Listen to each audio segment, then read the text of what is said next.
We're going to start, though, with the latest on Marcus Rashford's future. Now, we understand his representatives are in talks with Manchester United over a potential loan move in this window. Ruben Amorim was asked about Rashford today. How much would you like to see a resolution with this situation as far as where it's at and what's going on at the moment? I just want to win tomorrow. My focus is to win tomorrow. I will choose the players that I think they are the best to win the game tomorrow. So I'm just focused on that. So exactly what we expect from Ruben Amorim, not a lot. What can you tell us, Dharmesh? Yeah, as you mentioned at the top there, Marcus Rashford's representatives are talking to Manchester United over a potential loan move in this transfer window. Now, Rashford's camp, you'll remember, we've been reporting throughout this transfer window. We've been speaking to clubs in Italy and in Spain. And I think the feeling is that they want to get a preferred destination for Rashford, first of all, before then those clubs going to Manchester United to engage and explore the conditions of a deal. Because there's no point in a club going to Manchester United, completely agreeing a deal with them, and then a minute later Rashford saying, actually, I don't actually want to go there. So get that bit out of the way first so that time is saved in what is becoming a little bit of a saga now. We're over halfway through this transfer window and still Rashford is still waiting to find out where he's going to go. AC Milan, we do know, have made Rashford a top target in this transfer window. That could be accelerated now that Kolo Muani has chosen to go to Juventus. Remember, Muani, not only a target at one point for Manchester United, but a target for AC Milan as well. With regard to Marcus Rashford, all options remain on the table. So he could leave, but he could yet stay at Manchester United for the remainder of this season, and then they'll reassess in the summer. I think what's interesting here is the fact that he was left out by Ruben Amorim before the Manchester derby. So he's actually not played for Manchester United since early December, the game against Nottingham Forest. So 8 games where he's not been involved. That's a long time as a professional footballer to not be playing football. We've still got no sign of an immediate resolution. So all the time he's missing games.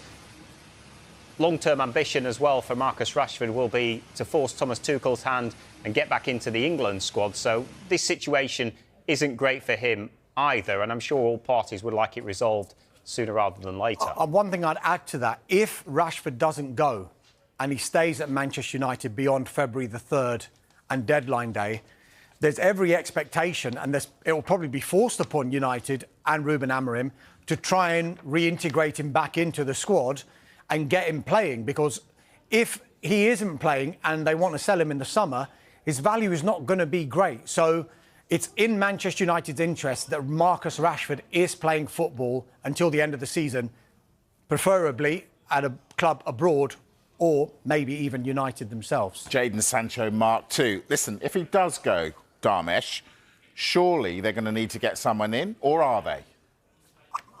I'm not so sure. I mean, there has been talk about Kolo Muani, as we've been mentioning before, but as far as I'm being led to believe, it could be pretty quiet for Ruben Amorim and Manchester United with regard to incomings in this transfer window.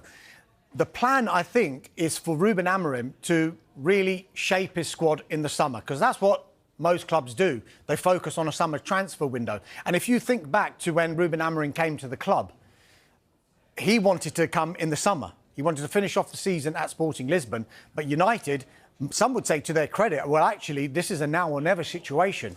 You've got to come now or it's not going to happen. And so Ruben Amorim had to take that decision. And with that, he has come into the club and he's effectively told them, look, you've employed me because of what I did at Sporting Lisbon. I play 3 at the back at Sporting Lisbon. Manchester United don't do that, so there's going to be a bit of suffering. He could have taken the easy way out and said, let's play a back four. That's what this club is used to. That's what these players are used to. But he's decided not to do that. And he's effectively put the onus on the players. So it's almost an audition for these players. He's going to find out in the coming months who's with him, who can play in his formation and who isn't. Indeed. All right, a couple more deals involving United. Diego Leon, Tim. Yeah, he's returned to Paraguay after completing pre-contractual agreement with Manchester United, so that is a deal that's done. He'll join in the summer, a deal worth up to £7 million.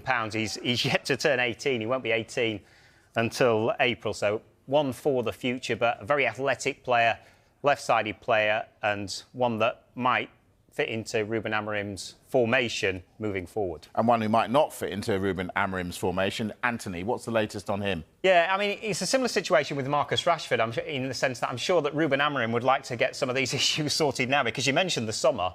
He could have issues resolving the future of Rashford, Anthony, etc. in the summer if they don't get sorted in this transfer window. But talks are ongoing with Real Betis. They are looking to bring him in. They've just sold one of their wingers to Como, so there is a space there. United would prefer to get him out in this window. A loan looks the most likely way of doing that, but talks are ongoing and it remains to be seen whether an agreement can be made. OK, we covered United.